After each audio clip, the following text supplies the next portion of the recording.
Have you ever felt like you poured out your very soul, every drop of who you are, for the promise of love and a future, only to watch that promise collapse in the hands of the very person who swore to protect it? That's my story. I built an empire of sacrifices, sleepless nights, postponed dreams, money I didn't have but somehow found all for a we that only ever truly existed in my heart. And then I watched that empire burn, the ashes of trust scattered by a brutal betrayal.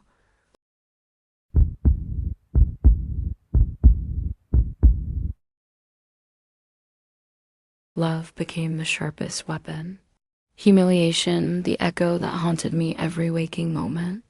The air in the office was always heavy, dense with the clatter of keyboards and the low hum of the air conditioner. I had learned to tune it out over time, like a soundtrack to a life I hadn't chosen. The cold, white fluorescent light flooded my desk, making every pile of unfinished paperwork look like a monument to my endless devotion. The bitter smell of burned coffee lingered in the air, mixed with the floral perfume Claire, my husband's assistant, wore every day. That perfume crept into my lungs like an intrusion, a warning I ignored for far too long. Around me, whispers floated like shadows, half-hidden laughter, quick glances that vanished the moment I looked up, sarcasm, pity, envy. I felt it all brushing against my skin like a cold draft. My fingers flew across the keyboard, nimble but weary, as I finished yet another financial report Edward had left undone. That was my place, the silent laborer, the woman in the background making sure everything stayed afloat. Edward's voice carried from his office, deep, authoritative, full of the weight he never used on me but saved for her, for Claire. Those gray walls closed in on me more each day, pressing me into a cycle I couldn't break. The tick of the clock above me set the rhythm of my life: resignation, repetition, surrender. My mornings started before dawn, the squeak of the coffee maker, the silence of an apartment that had once been alive with laughter and dreams. I'd wake, make his breakfast, slip into one of the same plain blouses I had worn for years because there was never time or money to buy more. Then I'd step into another long day of work. My salary, plus the little I scraped together from late-night freelance projects, paid every bill, the mortgage, the electricity, even Edward's extravagant whims. I was the invisible pillar, the silent foundation on which he built his image of success. The contrast was brutal. I pored over bills with a pencil in hand, trying to stretch every cent to the end of the month.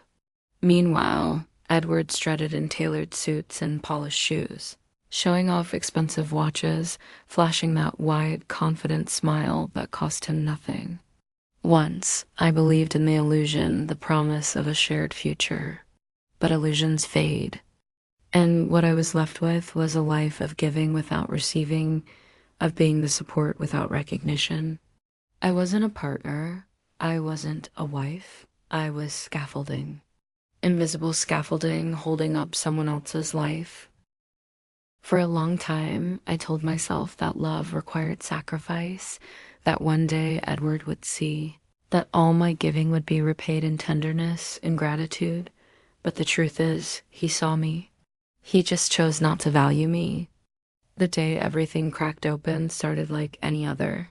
I was buried in spreadsheets when I heard the sound, his laughter. A deep, rich laugh I hadn't heard directed at me in years. It drifted through the wall, accompanied by Claire's softer giggle.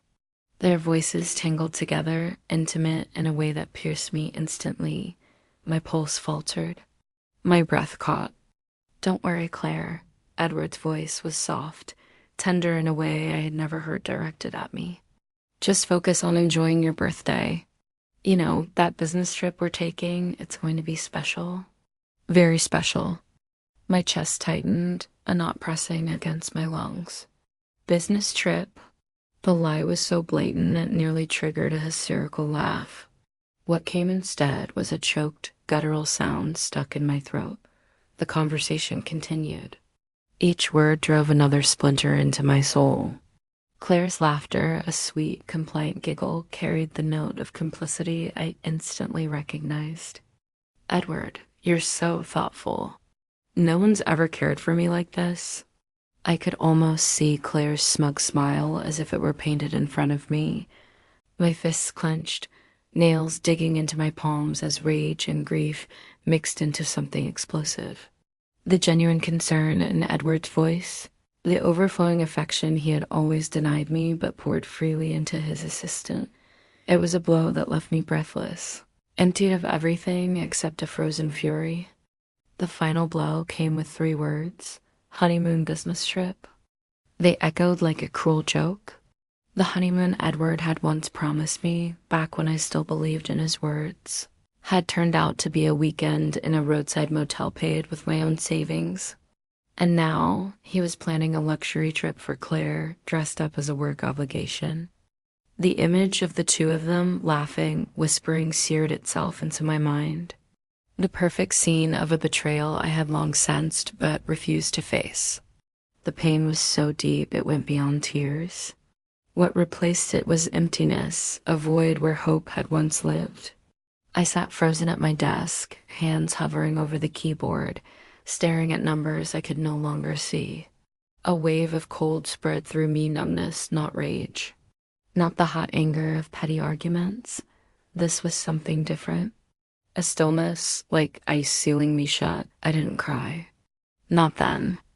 My body felt heavy, my forehead damp with cold sweat. Thoughts shattered like glass in my mind. I had given everything. And in return, I had been erased. In that silence, a single thought sliced through. Affection fades, but money never betrays you. It was brutal, plain, but true. As I reviewed the company's credit card transactions, the screen in front of me suddenly turned into a mirror of my own distorted reality. Each entry a cold knife in my chest. Edward had drained my credit card to shower Claire with gifts. Limited edition lipsticks, the kind I had once longed for but never allowed myself to buy. Designer handbags with prices so absurd they made my breath catch. And then the final insult, a suite at a 5-star hotel reserved for Claire's birthday. The same hotel, the same suite Edward had refused me for our own anniversary, claiming the company's finances were too tight. Excuses now revealed for what they truly were.